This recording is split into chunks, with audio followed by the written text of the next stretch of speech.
Showbiz fanatics, Miss Tony Gonzaga na isa sa mga biggest bisita ng Itbulaga, pinag-usapan at trending. Pero bakit tila baga hindi ito pinaghandaan ng tape ang lahat ng yan? But before that, if you haven't subscribed yet to my YouTube channel, please don't forget to like, share, and subscribe at hit mo na rin ang notification bell for more showbiz updates.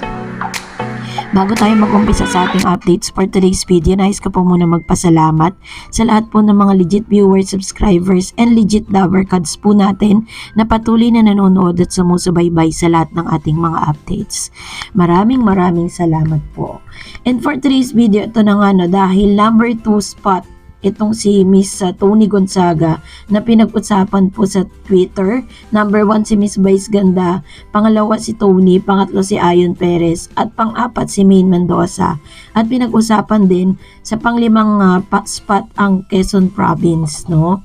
Talaga nga namang umingay po sa buong social media platform ang pangalan ni Tony Gonzaga kasi nga bago pa po siya lumabas dito po sa Itbulaga, talaga nagbigay na ng hint ito pong Itbulaga na meron po talagang bisita, parang dadagsain tayo ng mga bisita, mga bigating bisita. At marami po ang nag-aakala na ilan sa mga girls na hinuhulaan natin kung sino ba talagang bigating bisita ng Itbulaga. At pagkatapos nga na i-reveal ay walang nakahula na ito pala ay si Tony Gonzaga. And nung siya po ay lumabas na dito, talaga namang grabe po yung katakot-takot na dami ng mga nag-aabang sa paglabas niya. Talagang sobra po yung entertainment factor na nailabas ni Tony Gonzaga. Makikita mo na very at ease siya kay Sir Joey De Leon. Ganon din kay Bossing Vic Soto. Dahil maalala natin na si Tin o si Tony ngayon ay dati na rin naging parte ng Itbulaga. At para lang pa maunawaan, makita natin yung special segment, panoorin natin ito. Hayop! Bagay! Bagay! Bagay na nakikita na. Hindi siya bagay. Pagkain! Hindi rin. Parte ng katawan ng tao. Hindi. Tao, bagay, hayop, lugar, pagkain. Bagay. Bagay.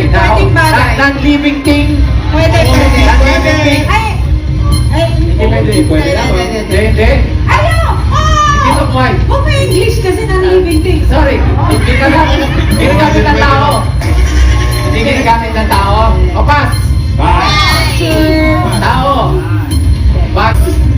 Hayop. Hayop. Last 30 seconds. Pass. Last word na. Pass. Last word. Tao. Bagay. Hayop. Lugar. Quezon City. TV5. Sa Luzon. Balas. Boracay. Iloilo. Lapis. Leyte. Los. Bicol. Cebu. Sydney. Dahil nga pinopromote nito pong si Sassy Girl or si Tony Gonzaga, yung kanyang movie na may Sassy Girl, ay talagang sinadya po niya ang Itbulaga. This is gonna be the right program para po i-promote yung kanyang movie.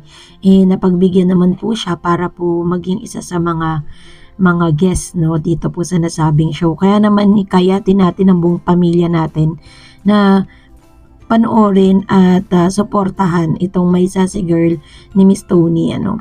And at the same time, ito na nga, dahil nakakaloka din, ito po yung isa sa mga katunayan na talagang hindi po napaghandaan ng Tape Incorporated ang mga pangyayari ngayong araw. Kasi ang pinaka-highlights lang po nila at ipinantapat kay Tony ay ito pong parang couple na singer kung saan ngayon pa lang kinikater na po nila dahil papasok na yung February. Parang yun po yung tema nila, ginagaya nila yung love segment ng It's Showtime.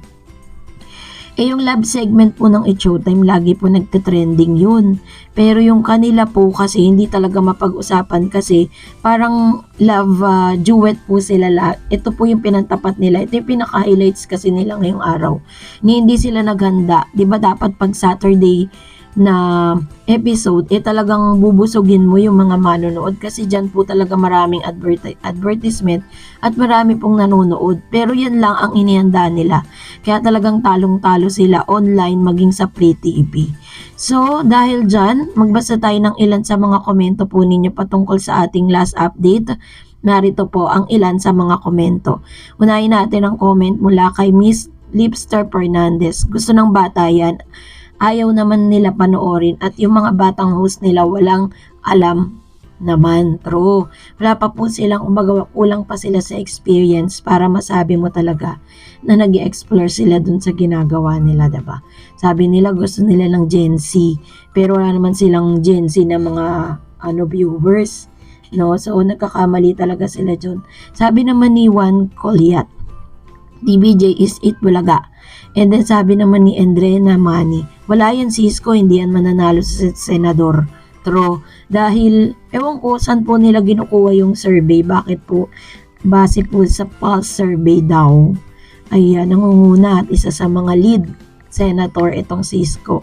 Sabi ni Jenner Bernabe, syempre solid Tito Sen for senator. Cisco, wag niyo na iboto yan. Kaplastikan yan sa solid legit tower cards. Ayan. So sobra talaga yung naging impact no dito po kay Miss ito po kay Isko Moreno yung pagsama niya bilang isa sa mga host po ng tahanang pinakamasaya kasi naapektuhan. Kumaga parang ang pangit na nga ng imahe niya, mas pumangit pa nung napasama po siya dito sa noontime program na ito. Parang lalong nawalan ng tiwala yung tao sa kanya. Sabi ni Rodolfo Bautista, tama lang yan sa kanila kasi ayaw nilang bitawan ang titulo ng Itbulaga eh. Yun. So ito naman po yung kanyang komento patungkol sa bagay na ito. At totoo po yun eh kasi parang sa sobra nilang pagpupumilit no, na talagang mapasa kanila nga itong nasabing trademark, mas lalo pong nagkakaroon ng problema, 'di ba? So, salamat po sa Rodolfo Bautista sa inyong komento. And another comments, magbasa pa tayo. Sabi naman po ni Fernando Argana, hindi, sabi niya, pag-asa nauubos, pero ang panahon nila kay Paulo wala nang kukuha pa ng show.